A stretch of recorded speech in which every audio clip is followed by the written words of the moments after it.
జనాలు organic organic అని ఎందుకు అంటున్నారు?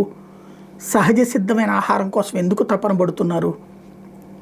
ఎరువులతో కూడిన ఆహారం అది తింటుంటే కడుపు నొప్పి, అలాగే గ్యాస్ట్రిక్ ట్రబుల్స్, ఇవాళ డబ్బులు పెట్టి కొనుక్కుని ఆహారం నుండి రోగాలు తెప్పించుకుంటున్నటువంటి పరిస్థితి. చాలామంది ఇది గ్రహించిన తర్వాతనే న్యాచురల్ ఫార్మింగ్ అంటున్నారు. కాకపోతే అది ధరలు ఎక్కువ, అది తట్టుకోలేని మధ్యతరగతి, దిగువ మధ్యతరగతి ఈ ఎరువులతో తయారు చేసిన వంటలే తింటున్నారు.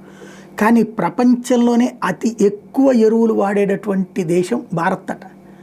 అందులో అతి ఎక్కువగా ఎరువులు వాడే రాష్ట్రం మనమేనట. గుంటూరు జిల్లాలో ఎరువుకి ఎకరాకి 250 కిలోలు వాడుతున్నారట. దారుణాతి దారుణమట.